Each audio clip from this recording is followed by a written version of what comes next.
This video is a follow-up to the last one that I did about learning as much about the demonic as you humanly possibly can. You need to be a human sponge, okay? That's what you need to be, in all honesty. And like, I can remember, I gotta tell you, like, we have to, like I said in the last video. I'm just continuing on with a new video from the last one. So this one's going to be part 2. Now, that being said, I can remember years ago, back home, back down in Newfoundland, where I'm from, Newfoundland, Canada. Small town I'm from had, like, at the top ever, mostly 300 people. Not 300,000, not 3 million, 300. That's it. Now there's now, like today, or tonight, there's like 70 people live there. Like 70, that's it. Nobody else, just 70 people. Like, the place is completely dead. Like, I mean literally. Like, there's one corner store there, and that closes 6 o'clock, 6 o'clock in the evening. Every day of the week. It's Friday, Saturday, the same thing. So that'll tell you how boring that place is now. Now, back when I was like 21, 22, 23. Yeah, 19, 20, like that. And I start getting into Satanism really big. Okay? Like, as deep as I could. As deep as I knew that I could. And I knew I could get deeper, and I did. But that all comes with time, right? I can remember we're down, I used to get a guy from Deer Lake. His name was Darrell. I'm not going to say his last name. I should though, but nah, screw it. He used to go to Pentecost church in Deer Lake, which was about 35-40 minutes drive away.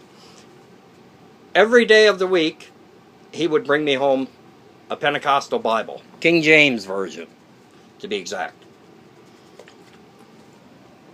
Now, that being said, obviously, and he used to do this every week. He was doing this every week for like a year. I'd burn a Bible. I'd burn it, piss on it, defecate on it. You name it, I'd do it. We used to have beach fires every night. Like, there was like 8 or 10 of us that used to be like really thick. Right? There was 6 of us that used to bang around together like day and night. And like, we used to burn these Bibles, or I did, I should say, because like a couple of the boys did, but I was the main one, right? And I got my first book I had on Satanism was Satanic Bible, which like a lot of people, right? Majority of Satanists. Now, but I knew it was a lot deeper, so I started getting into doing rituals and that. Like, even started doing blood rituals. You know, without any knowledge of any books or anything like that, I just started doing blood rituals, my own rituals. Now, while I was doing, I can remember doing them, and I would freak everyone, you know, and I'd have pentagrams spray painted all over the place. I could take you there now and go to spots and still show you where I had Ave Satanas, Hail Satan, pentagrams, you name it, had all that up there.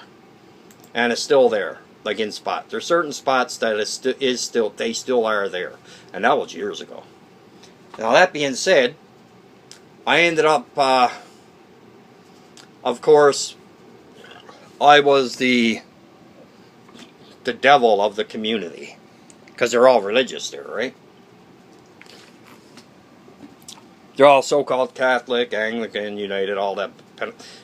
There's no Pentecost there now. Pentecost church is closed now, thank fuck. But anyway, Pentecost church was there then. And, of course, everyone in Howley, all of them being religious, the majority of them were frightened to death of their own shadow, right? Especially if it had anything to do with, as they put it, the devil, you know, or Satan, or Lucifer, or anything like that. Anything to do with anything like that, they were scared to death of their own fucking shadow. But yet, Friday and Saturday night, they're at the bar getting hammered. And they're in church Sunday morning. Okay, there's your hypocrites right there. But, that being said, hypocrites aside, that being said, like, and the teenagers that were there, the few teenagers that were around, they were terrified. Like, if we go to beach fire, like, we used to have beach fire almost every night during the summer, right? Like, we'd go down during the day, get our pulp logs, or whatever we're going to burn, and we'd get it ready for the nighttime. Then in the nighttime, we'd go down, and I'd start fire with Bibles. Start our beach fire with Bible. And obviously, I'd be doing my incantations and my evocations and invocations at the same time. Oh, those were the days. and of course, later on in the night, you know, obviously there'd be females around, so which was good for me. And almost through the middle of the, almost at the end of the night, say the middle of the night, of course, I do a little blood ritual. Well, it wouldn't really be little, but it'd be a blood ritual. And I can remember this one time, we were having one, and I still got the scar on my finger right here. I never cut my left arm, I cut my finger right here. I don't know if you, I doubt if you can see the scar there, because it's only, like, it's hard to see. It's right there. It's right there where my finger is, right there. And it's right there, yeah. I doubt if you can see it, but it's there. And of course, I was drinking all night and doing other extracurricular activities. And of course, the next day, I wake up because I stayed at my sister's that night. I wake up, and the first thing she says to me is, "Let me look at your arms." And I said to her, and here I am just waking up, right? And I'm saying to myself, I said to her, I said, "What the fuck do you want to look at my arms?" I said, "What the fuck do you want to look at my arms for?" She wanted to see if I had your cut on my arms or my wrist or something like that, right? Which I didn't. I said, "Why? What are you talking about?" She said, "Well, I heard this morning that this is how fast news got around that little community. I heard this morning," she said, "that you were sacrificing chickens at your beach fire last night." I said, "No, sorry. No chickens sacrificed. No animals hurt. You know, don't get me wrong. If I had to sacrifice an animal for a ritual, I'd have no problem doing it. Especially if it was for a ritual. That's the only way. Okay, like if I was doing it for a ritual. But I don't, because I don't need to do that for rituals. But that being said, I had the whole town terrified. They were scared to death. They thought that I was right full of demons. Like, they were, like, traumatized. Like, a lot of them. All the teenagers were fucked. Like, they wouldn't come near me. There'd be a few that could. There'd be like 6 of us that would. There'd be 6 of us that bang around together, and that'd be it. You know, but majority of the males wouldn't come around, because they were traumatized. They were scared to death of their own shadow, man. They were afraid to dark. And I'm talking like 19, 18, 19, 20-year-olds, right? But anyway, that being said, I start finding and trying to find as much research as I could on Satanism in general, and on satanic rituals and on everything. So I ended up getting I had Satanic Bible. I ended up getting, obviously, I done the invocation Anton has in the Satanic Bible, one of them. And then I ended up getting the Satanic Rituals, and then I started learning more about Crowley's work, Aleister Crowley's work. And then I started learning about the Order of Nine Angles work and things of that nature, right? And one thing led to another. And the more I started digging deep into it, I started becoming a sponge. And as much knowledge as I humanly possibly could jam in my skull, I did.